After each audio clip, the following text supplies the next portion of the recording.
So Regina, do you want to introduce our speakers for the day? I do. And first of all, I want to say good morning. It's still morning. I'm Regina Burcell at the Center for Nonprofit Management, but I am really excited to bring Alejandra and Gio to you guys, because in the midst of everything that's been going on in the last 3 months, one of the most meaningful things that we need to keep our eye on as well is the census. And the government dollars that are going to be available to us over the next decade or not. And I asked these two to join us today because the response rate has been everything that we worried about during the planning phase over the last couple years. You know, LA County is the most difficult to count, and the pandemic made it harder. And everything that we feared about what that undercount might represent is happening. And we have a moment between now and August 11th to make sure that people take advantage of all the online tools so that nobody comes knocking at their door. So what we thought would be most important, and if I were you, I'd be saying, oh, gee, now there's another thing on my to-do list. What we brought together today are two people that have been in the trenches working on this with a lot of ideas and tools that will make it easy for you all to share information with the people that you serve. We know they trust you, and that's key right now. And so you play such a vital role in making sure that the people that are living in our community are counted. And so both of these guys, Naleo and the Advancement Project, have been working hard over the last couple years to work to create tools, to create messages, and definitely have some ideas on ways that you can get engaged to make this a more successful, more accurate count. And boy, I just thank you guys so much for making yourselves available. So I think we agreed that Gio's going to go first. Really excited to say hello, and I'll get out of the way and turn it over to you. Hello, good morning, everyone. Almost good afternoon.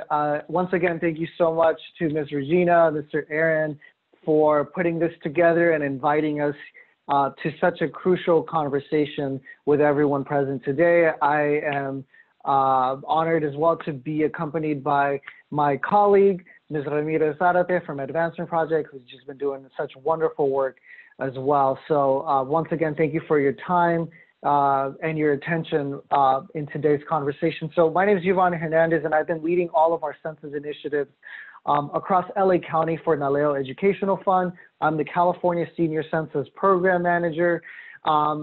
And we have launched our national bilingual campaign called Hágase Contar, which stands for Make Yourself Count.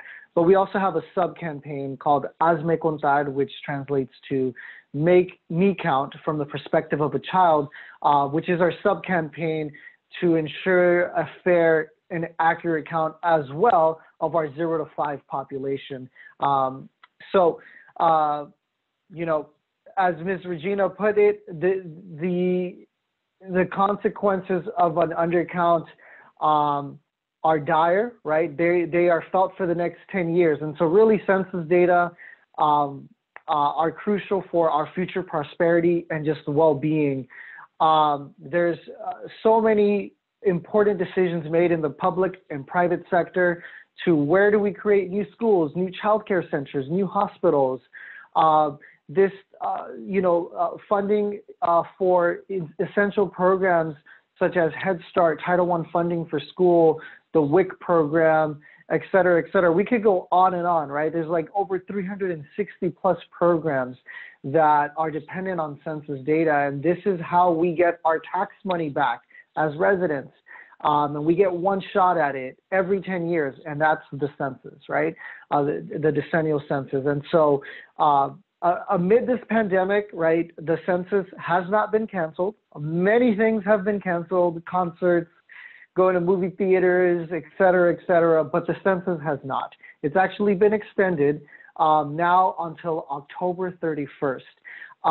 And so we do have this one last push this summer, early fall, prior to the deadline of October 31st, to really come in together and keep that drumbeat going of the census, right?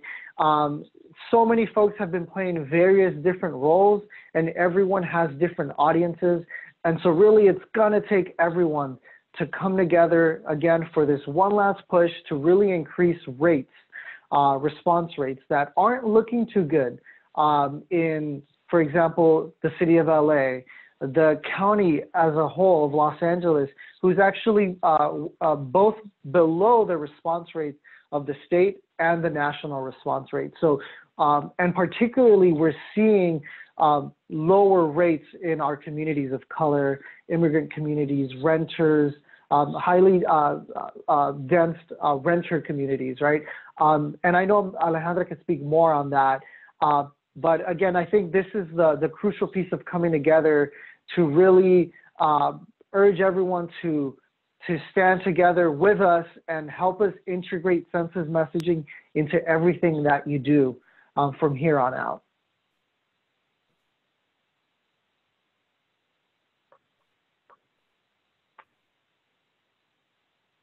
I think that great reminder is how the nonprofit leaders that are on this call today can really help correct that. I was really struck by the low response rate, and then now we have a deadline that's ticking, and then we run out of time.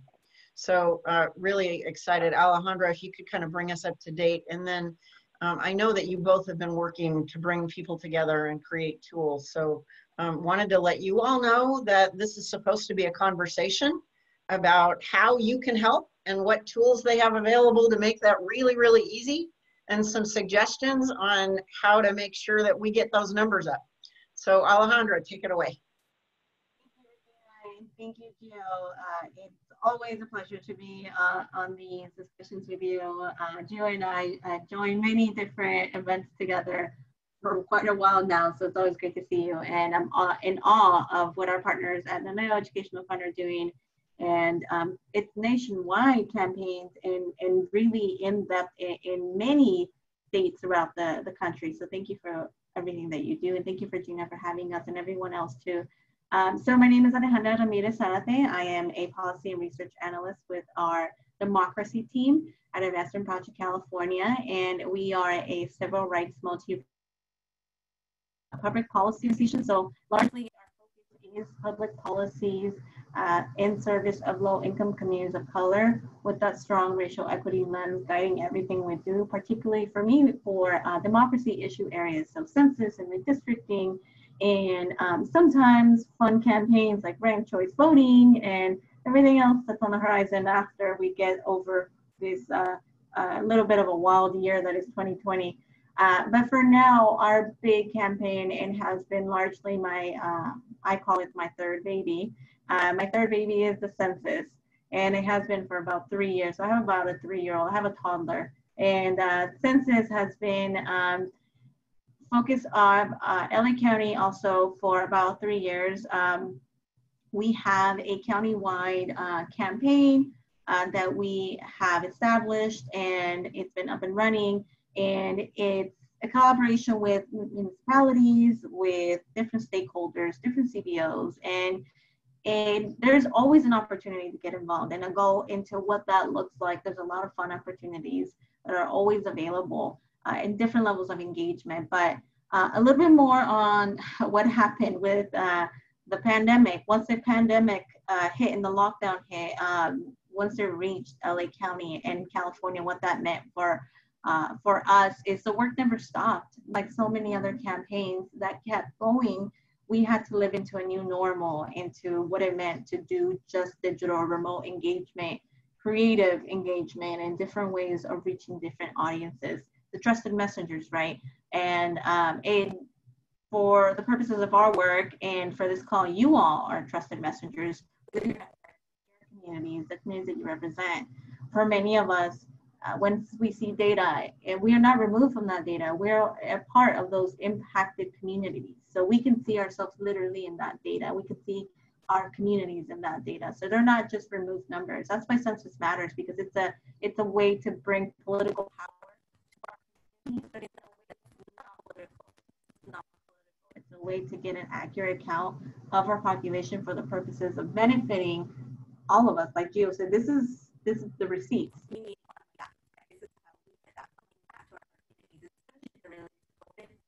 it has disproportionately affected communities of color. And we're seeing that also with response rates. But how so many of our communities right now access healthcare, that there's so many unemployed folks.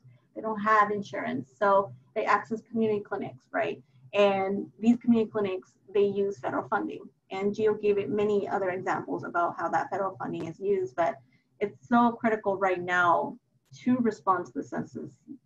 Universe forbid we have another pandemic in 2029. Well, the 2020 census will be used to determine how much funding our communities are going to receive. There's not just some removed operation, the largest operation outside of war, right? It's not some removed policy. It's something that directly impacts each and every one of us. So that's why we've continued this work. It's been so intense, and all of our partners, hundreds, over 300 stakeholders now engaged throughout the county to ensure everybody is counted, especially low-income communities of color. And right now, our response rates are not where we want them to be. So this is a dire call to action. LA County has a 57.9 response rate, well below what we expected.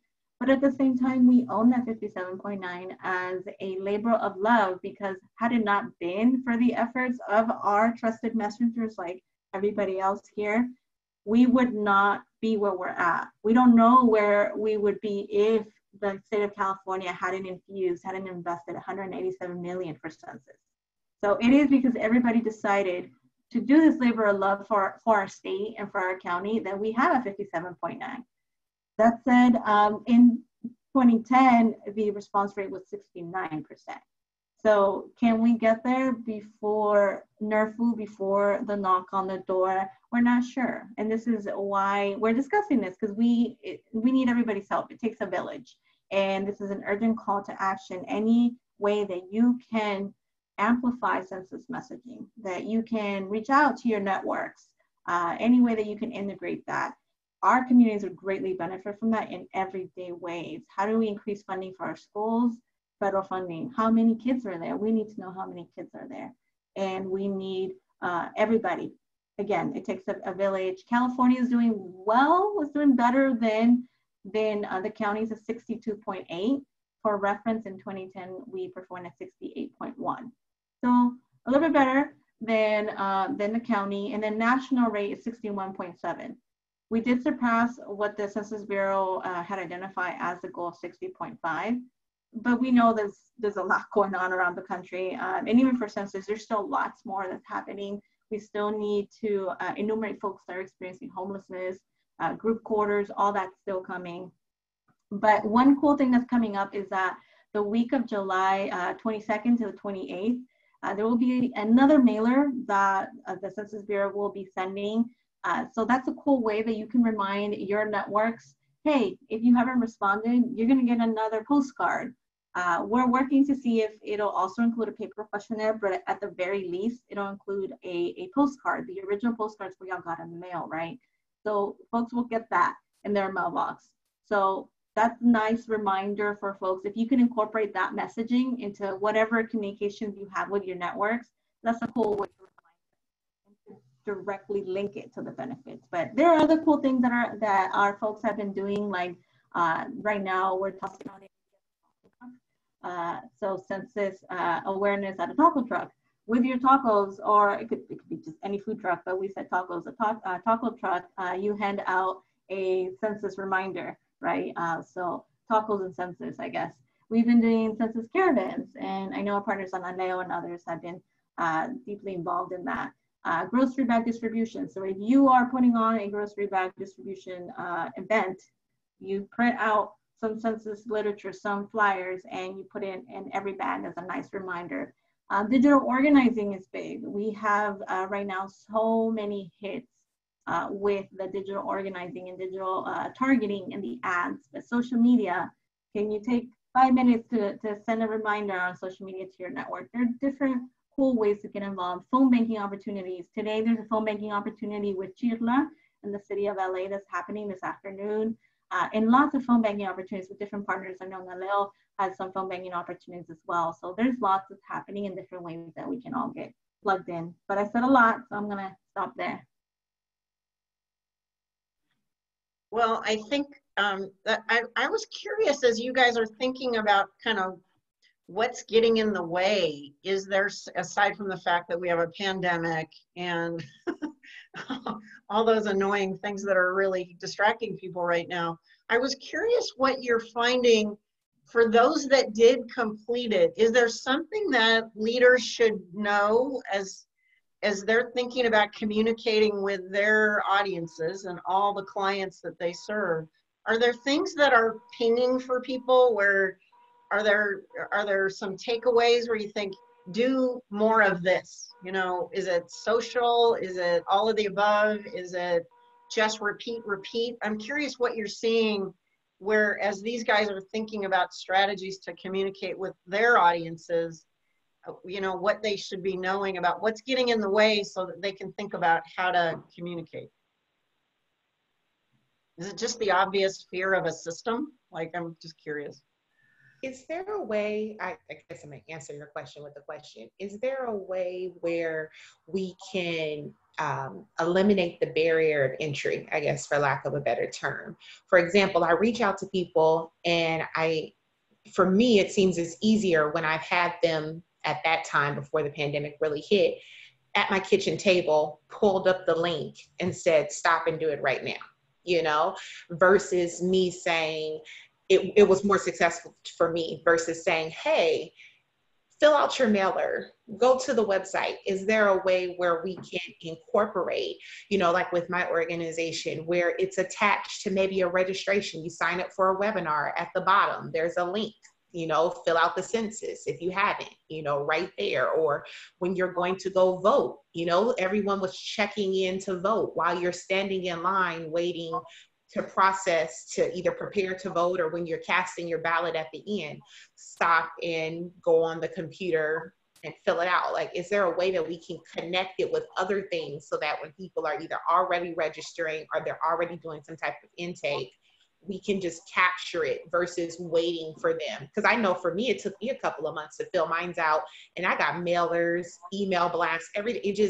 It wasn't a top of the list item, but if it was something that was maybe connected to my payroll or turning in my timesheet, or, you know, something else that you kind of do it at the same time, like you put in your rewards card at Ralph's in order to get your discounts to purchase. Is there a way that could happen? Yeah, no, so, and thank you for bringing all this up, because I think that's why we're all here, right? It's how can we give each other ideas, and certainly Alejandra and I can provide some tools, some links to certain resources that exist, right?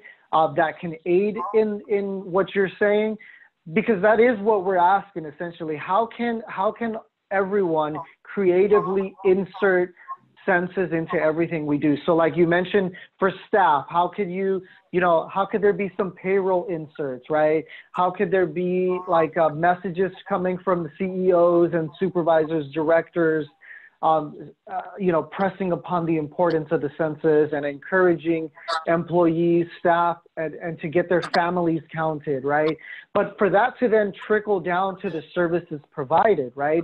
So we understand that there's many shifts have happened due to COVID-19. Many in-person services or meetings are no longer taking place. They're now happening virtually. So then how can we continue to plug Census into those spaces? So, if there's a parent meeting that this org is doing, well, how can they dedicate 5 minutes to the presentation they were doing and have a slide or two on the census, right? On the importance of it, talk to their stakeholders about it, provide them the link, or hey, there's this mailer coming with all the information, or you should have already received a paper questionnaire. If you haven't received it, if you haven't responded, you can fill that out and mail that, right? So a lot of little messaging, and there's a lot of communication toolkits that exist, messaging that exists in different languages that have been created by different partners.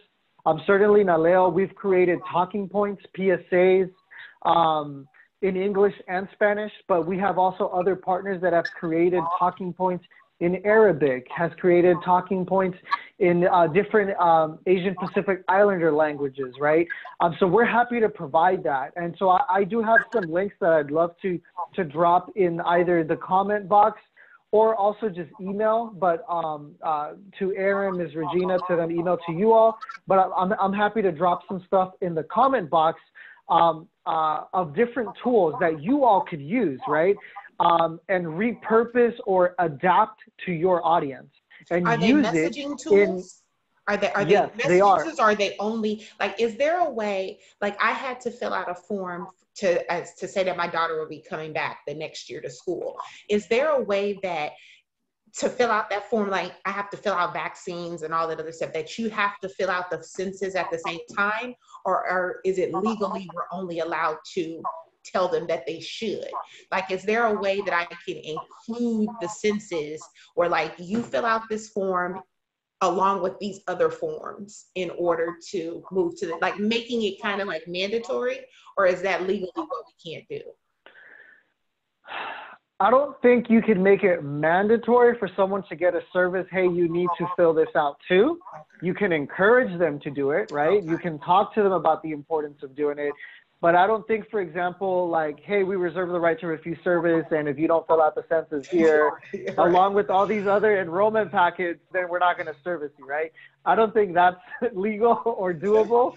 You know, they have that HIPAA form where they're like, you fill out the HIPAA form and you're blah, blah, blah. It's like, fill out the census, you know. Okay, got it. Yeah. But your idea is correct of incorporating it into the services or processes that are already happening naturally, right? So I think that is doable, but making it mandatory, I don't think we can do that. I don't know if you want to chime in on that, Alejandra. Yes, sorry, I was answering a question on the chat. So we can make it mandatory, I wish. That's not a bad idea. I think it's a great idea, but there are some restrictions. There are also restrictions on filling it out for someone, right? We've heard that folks have been really eager to do that, but unfortunately can't. Also, you can give raffles or giveaways, but you can't necessarily give $20 to someone for completing the census, right? So, but you could do it as part of a gift bag giveaway. There are different ways, different language you can use, right? Where you're still giving an incentive for doing it, but you're not necessarily giving something in exchange for that completed questionnaire. And many of our partners on social media have done the raffles as an example, or that giveaway, the goodie bag, right? Each of the bags have a $5 Target gift card or something. So there are different ways that you can provide incentives, and we can provide some of that workaround language so that no one is violating any other 501c3s or anything like that, right? Or any federal laws.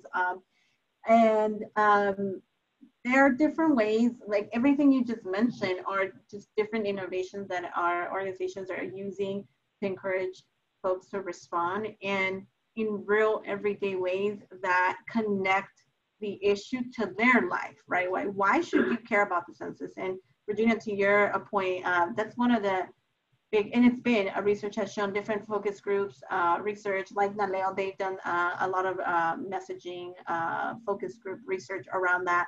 One of the key barriers for folks to respond is they just don't see the census reflected in their lives. Why should I care about the census? And in a way that impacts me, and especially for communities of color, why would I want the government to know where I'm at? And that fear of the federal, any government, local government, state government, and federal government, that's just where our communities are at, right? So fear of the federal government, the online, while it might seem now like it's a godsend that we have that online response option during a pandemic. We initially had that, we still continue to have that as a barrier. There are so many folks of color who don't have access to technology, who the illiteracy is an issue in any language, right?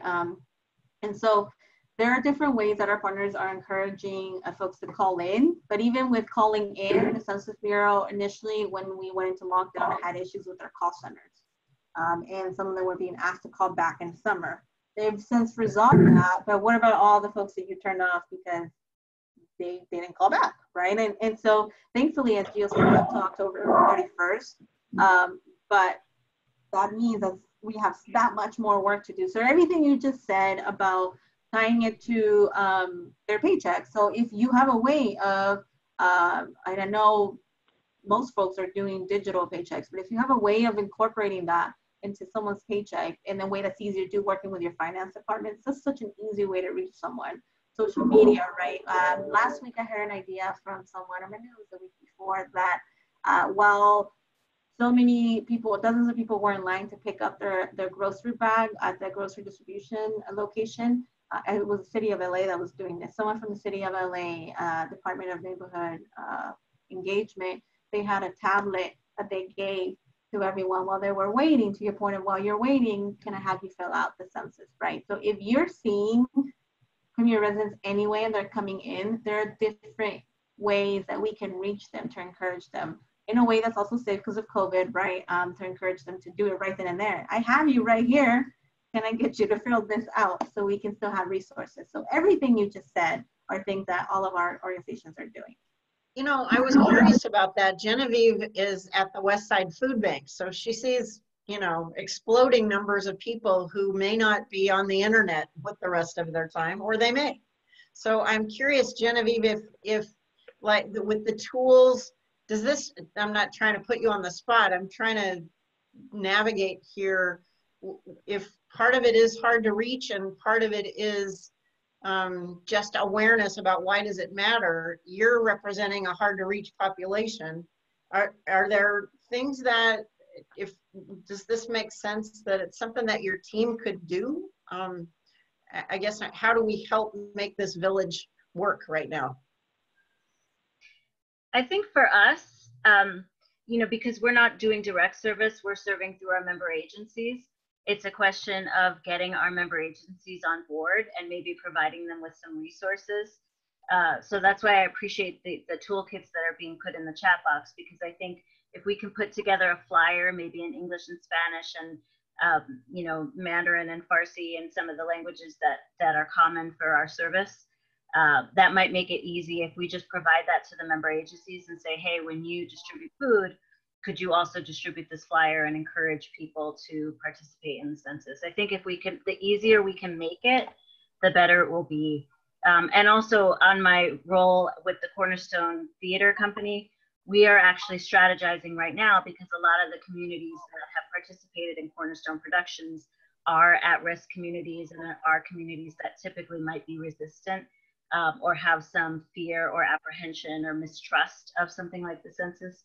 So we've also been thinking about how can we push a message out as a trusted voice to say this is important, this is how we get our money back, this is how we get resources. So I think the toolkits are really going to be helpful for us in informing that. We're thinking about doing kind of an email blast and then making ourselves available if people have questions. Yes, I just wanted to, oh, go ahead. No, finish that up before we move on. That's it for me. Oh yeah, no. Go ahead, Gio. I just wanted to share. I dropped 3 different links there. One of them is a digital communications toolkit we put together with different talking points, messaging pieces in English and Spanish. You'll also find some social media graphics and sample posts in that toolkit as well. Another one is for a Google Drive link where I've dumped all of our stuff that Naleo has created, toolkits, fact sheets, graphics, onto one folder. And then there's a separate folder of resources that other organizations and all our partners have created. So I've been also elevating just the wonderful material that a lot of our partners have been creating too. So you're going to find there other materials and fact sheets and graphics, social media, visuals, right? In also other languages, also tailored to other audiences aside from Latinos that are really good, really helpful. We don't have time to reinvent the wheel and create new content content. So I really encourage folks to use the existing tools that folks have already created. And then lastly, there's a social press kit for the We Count LA campaign where you could easily post to social media platforms from that link. So those are wonderful tools that you can start to use now. So I really, really would urge you all to take a look at those and start implementing them. And again, even pull language that's meant for social media to add to emails, to add to welfare check calls over the phone, to add to all staff calls. You can repurpose a lot of the talking points to presentations and other different audiences or settings, right? And then I also want to address some of the comments I saw here. I'm seeing around people are afraid, the whole ICE and immigration concern. I saw a comment on that. And yes, you know, that's something that we've anticipated, that we've been aware of. You know, it's one of the reasons why immigrant populations are one of the hardest to count population groups, you know, because of that fear. And I think the role of trusted messengers like all of you is also that education piece to our constituents, to those that we cater to, that we service, to really inform them of Title 13 protections, right? If they're not aware of it, if your staff is not aware of it, hey, you know, there's actually some strong confidential protections that's, again, Title 13 of the U.S. Code that protects people's confidentiality for 72 years, right? And the only thing that is ever shared, and this is always really important to reaffirm with folks, is that it's only statistical data that's shared out, and that the Bureau doesn't provide personal information, personal identifiable information to any other agency or federal department. Not even the President of the United States has access to personal identifiable information. It's only statistical data that is shared out. Again, and until after 72 years, then it's made public, right? So that's always really, really important to share, particularly when we hear the concerns of fears of immigration and ICE.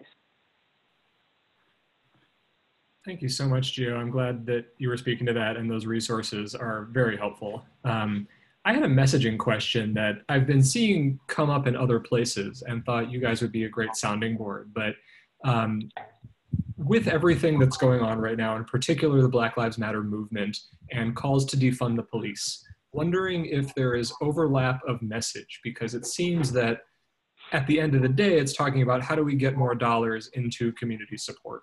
And wondering if you've seen any talking points or any like recent messaging approaches that have been able to piggyback off of the defund the police message, or are those just very separate? So thank you for that question. I was about to send this in the chat, so even before your question, so ready your mind. So here is some Black Lives Matter and Census messaging tools. There are 3 different documents, maybe a 4th I might have added recently. And this is exactly why folks need to be counted, because exactly as you said, it is an urgent call to action to increase federal funding. There's that representation piece, but we've seen that that's a little bit more distance from folks. Communities respond better to the funding piece of the census. So in specifically for us at Investment Project California, the census is a civil rights issue. Otherwise, we would not have taken it on as a democracy issue that we work on as a campaign. The census is a civil rights issue, especially for communities of color, and especially for our Black communities. And we've seen, and just saw a research report this morning that's a nationwide one, I'm happy to also send around, that's showing severe undercounts right now in predominantly Black communities throughout the nation. And this is something we expected and we planned for, at least for LA County and California, but what about the rest of the nation, right? And I'll speak more on LA County. There are historically Black communities right now that are responding great into the census, and specifically in historically South LA. Those are the areas that have also been disproportionately been affected by COVID and by police violence and by systemic racism and by everything, right? Everything I don't really need to go into with this group, because you all know you're our trusted messengers, you work on these campaigns all the time, but those areas like Gardena, Torrance, Compton are responding better than we thought. So there is hope, and because all of our trusted messengers like Community Coalition, like LA Black Worker Center, and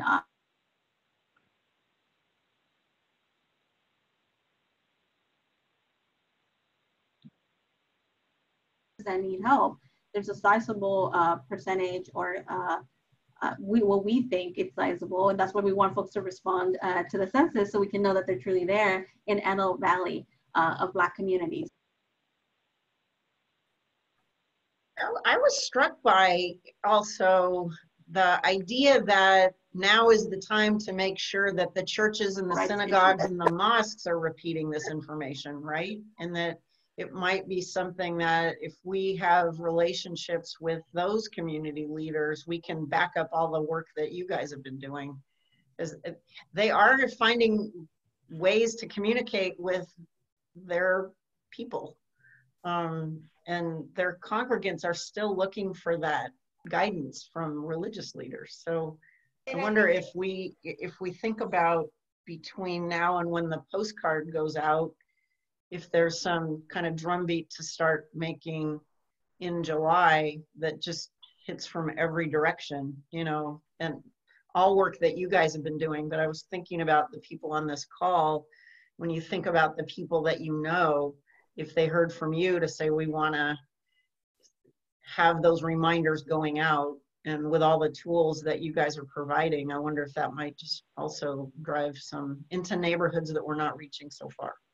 I think so. And I also think that getting the message, a clear message out is important. Like, we're the Black Restaurant and Hospitality Association. So we work with Black restaurant owners and those in the hospitality industry. And a lot of the communication that I've been working to debunk is that a lot of people saw taking the census as the reason why the police got so much funding to get to where they are right now. So trying to, you know, get the correct information out and disseminate it into the community was, we don't want to give them any extra dollars than was absolutely necessary, because trying to get that money out of their hands is too hard. So if you take this census and they find out there's X amount of number of us, and then they're going to say, well, this justifies needing this type of police force. And I mean, it just morphed into this big, huge snowball effect. And I know that just from the barbershops, the beauty shops, and the restaurants where the conversations are taking place.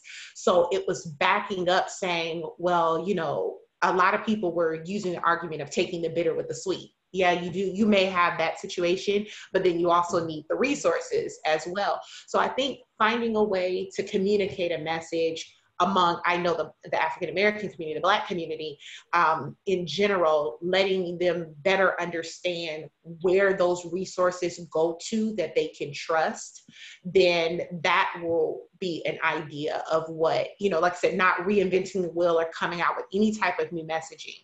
But I think that even when I talk to the pastors or local neighborhood empowerment and community groups, sticking to 2 or 3 talking points that show the benefits that are greater than the risk. You know, I tell them I understand the situation with the police, but you need it for the schools, not just for the police officers in the schools, but you need it for the books and after school programs and all of those things. Trying to, even as business owners, you know, we need to know what's happening. Everyone's concerned about gentrification. You know, this helps us understand gentrification to be able to find solutions for it better.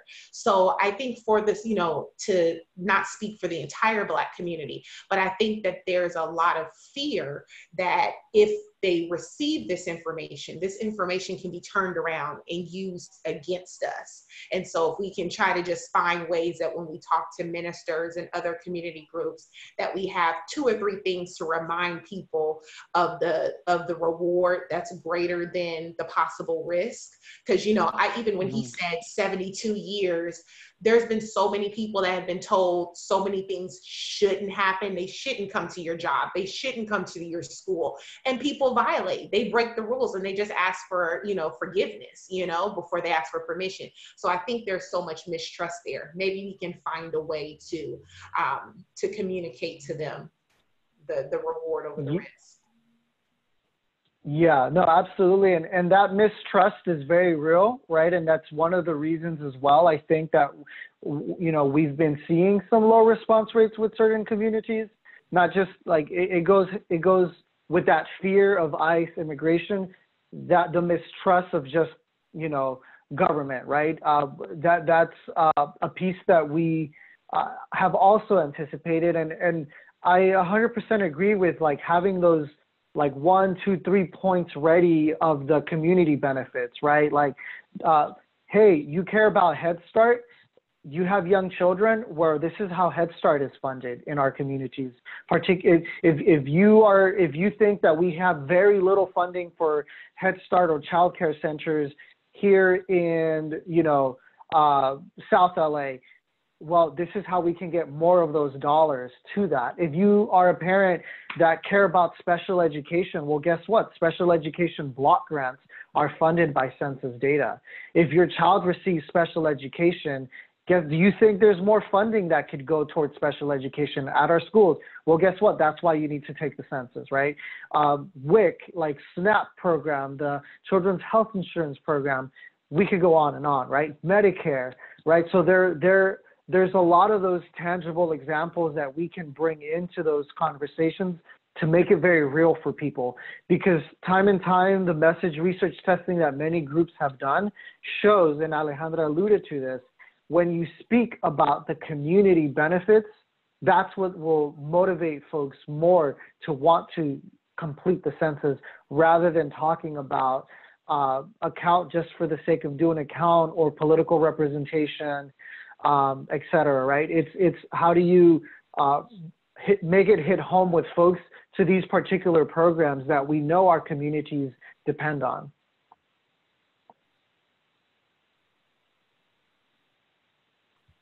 Yeah, I think that makes a lot of sense of just grounding it in how it affects your community. And then to the point of police funding, I think there's a point to just reinforce activism. It's just, we get the data and then what is done with the data happens next. And that's where the calls for moving the money around and not just going to the police are very important. But just having the count doesn't inherently fund the police more, as far as I understand. Helpful, and thank you for circling back to that, because it's so helpful to hear that what's happening because that's what we want to hear, right? What's happening in the barbershops, right? What's happening with congregations. That's the intel we need. There's an effort, it's called My Black Counts, and it is primarily to reach, hard to count, Black communities throughout California. And for LA County, statewide too, we've been working with a Black Census and Redistricting Hub on that messaging and the response rates. And they're leading all the work. We are happy to just help them. And so they're just, my hat goes off to them. They're amazing, doing amazing work. And I'm happy to connect you to them because this is the intel that they need to hear. What messaging is actually working on the ground and what isn't? Because if we need to pivot and work on messaging, if that's what really is happening on the ground and folks are scared to respond because of fear, it might go to police. Well, first of all, let me say we'll never allow that to happen, and we'll continue to push back. And we do both. We respond to the census, and to Aaron's point, we also have campaigns to ensure that these different kinds of, like as Gia was saying, these different kinds of programs, they're not completely eradicated because of a lack of funding, especially in low-income communities of color, specifically in Black communities, because there's no funding, right? No, and for Advancing Project California, what we do is we find you say there's no funding, Mr. So-and-so, whoever elected official, let me find you the line items where you do have funding. And here is where you can continue to increase in communities and divest from programs that are harmful to communities of color, like the policing in schools, right? So we have all of that, and we will continue to do both to fight back against any systemic racism that takes away that funding from our communities of color, but specifically Black communities, but also respond to the census, because that's how we build Black political power and Latino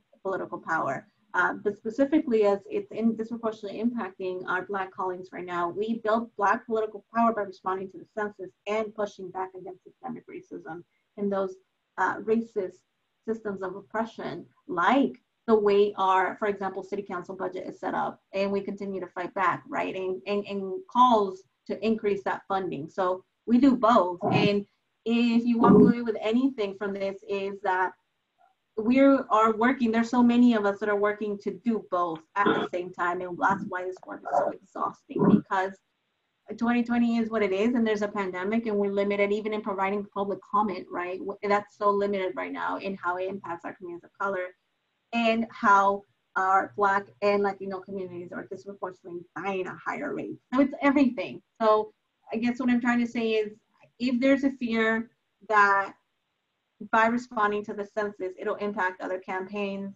just know that there are so many folks, so many movements working to ensure that that never happens. And beyond the 72 years, right? Which I know I grew up undocumented, I've shared this in other calls on the spaces, and to me, sometimes I was taught to hide, right? Obviously living in the shadows. So I'm no longer documented, but I'm still fearful of interacting with government, right? I'm fearful of becoming a US citizen. So I completely understand that fear, that mistrust. It's just you're wired with, you're taught that from a young age. How do you shed that as a community, as a people? You don't do it overnight. So that's one key challenge, one barrier to, like as you said. And I'm sorry, what's your name? Actually, it's just A, the first letter of the alphabet. A Couture is my last name. Thank you. Thank you for short for anything. Yeah. I thought it was short for something. Yeah. Long story. I got like 6 names because I'm an immigrant, so I pick one and go with it. So these things. So right. Thank you for sharing that, because there's so many challenges to getting folks to actually fill it out, right? And that's one of them. For Latinos, we've also heard, I don't see myself in question 9. How do I respond? And Gio can speak more on this because he gets that all the time. But if I'm Guatemalan, I don't know, I'm Guatemalan, and I'm Guatemalan, I'm Brazilian, how do I answer question 9 about race and ethnicity? I'm not one racial category. Like I'm a product of violent mestizaje, violent oppression by my ancestors who just, did what they did. So how do you answer question 9? So, and for many folks, that's an issue too of identity that it brings up, and they don't want to deal with that, right? So I don't know, Gio, if you have anything to add around question 9.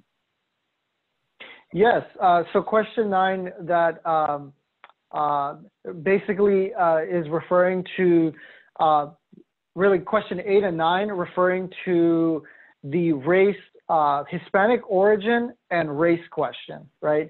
So it's split into 2 different parts in answering that, right? And so the first part asks you, question 8, if you are of Hispanic, Spanish, Latino origin, yes or no?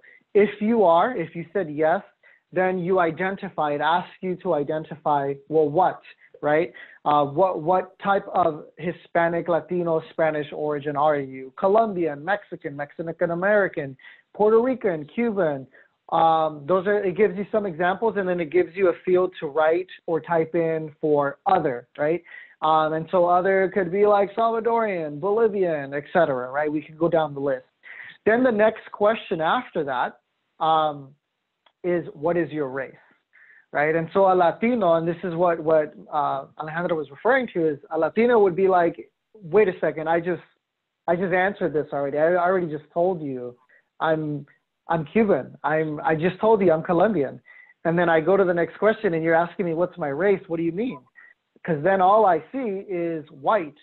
I see, black. I see, API. I see, all these other race categories that a Latino doesn't see themselves in.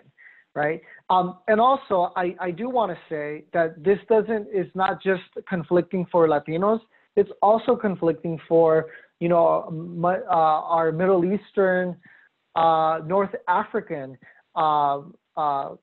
folks who there's no category for as well. If you actually, when you go to question 9, you'll see white, and then it'll provide you examples, Italian, Dutch, whatever, and then it also says Lebanese, Egyptian. If you ask a Lebanese or an Egyptian if they think they're white, they're going to tell you no. But that's how it's categorized on the form. And trust me, we can talk for hours on why, right? And this goes back to standards that were defined and finalized by the Office of Management and Budget, which is a wing of the White House that has basically the Office of Management and Budget have defined how we collect race data in this country. And they have defined those particular categories, not the U.S. Census Bureau. And so the U.S. Census Bureau, an independent department that collects the statistics of the population, has actually acknowledged years ago, leading into this census, that the way we collect race data in this country is flawed, that it is inaccurate, and that we should change it. And they actually provided a recommendation leading into this census to collect better data by asking the questions differently. And in their recommendation, they actually included a MENA category, a Middle Eastern and North African category, which eventually this recommendation was struck down. And the Office of Management and Budget decided to proceed with the way they continue to ask racial questions to collect racial data, the way that you see it on the form right now, which is based on 1997 standards, by the way.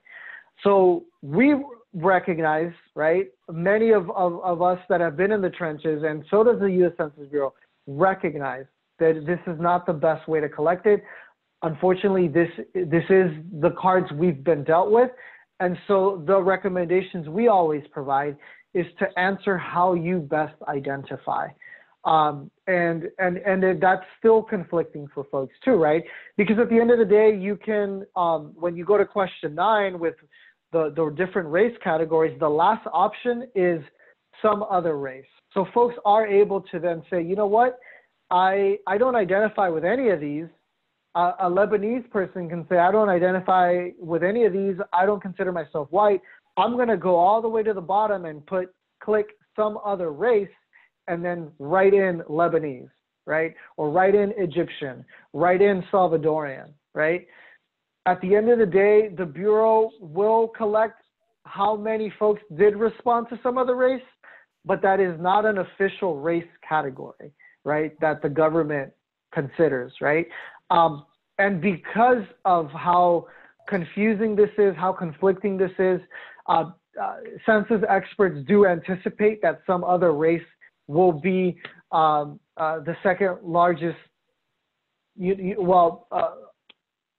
don't want to say second largest population group, but definitely a huge increase we're going to see in folks checking that particular option. So we do have some guidance, by the way. When you click on the Google Doc link that I sent, and also in the other document that I attached, we have a webinar just on the race and ethnicity question that you can check out. It's a 30-minute webinar of our CEO providing some more history and context of it. And we also have a separate policy brief that you can dive into, and a separate document providing guidance on how to fill those particular questions out. So you can check that out a little bit more. Jill's point, just to add real briefly, you can imagine how hard it is for someone that identifies as Afro-Latino to answer that question. I mean, anyone from DR, Dominican Republic, to Afro-Colombians, to good Latino population in Central America, tons of Afro-Latinos in this country, and you can be Black and Latino, and it's hard to answer that question for so many different folks. But so that said, there is, like Gio said, a lot of tools to answer that question and guidance for folks. But there is one last thing I want to mention is there's a National Census Week of Action coming up. We just had one. We had a caravan day on the 17th, and that whole week was a week of action across the nation. But there's another one coming up, our last hurrah, if you will, the week of July 27th. So following the week when the mailers are sent, that's going to be our National Week of Action. There'll be tons of different events happening, tons of caravans again, taco trucks ideas that will be implemented in digital media, social media campaigns that you all can plug into, and I'm happy to send that along. But it is the week of July 27th. Anything and all that you can do that week, and leading into that week too, but especially that week, we greatly appreciate it, so you can spread the word about census and get folks to move from awareness to completion. Another date of action that I'd like to put out there for folks, because folks I saw in the comment in the chat also brought up just the role of faith-based organizations, churches. So I did add a link there to Faith in Public Life that has been creating census content for faith-based partners organizations. And I do want to elevate as well that from July 6th through July 10th, it is slated to be Faithful Census Week of Action. So we should be seeing increased census messaging across the nation in churches, et cetera, with many of our faith-based partners. And Faith in Public Life is really leading those efforts. So I encourage you to check out that website. And with any faith-based partners you all have in the work that you do in your community, please send them that website and those resources that are on there. Well, I know that we're coming up on time. I also know that you guys have been working hard for years on this, and it's really exciting to see that there are so many tools. I thought it might be nice that if everybody on the chat puts one thing in the chat that you think you might be able to take away that you can do, because it sounds like between now and August 11th, there's lots of options to be part of lots of efforts. There's lots of tools to use, but I would love to know what you guys are taking away that you plan to put into action. So in the last minute, please let me know what you're going to use.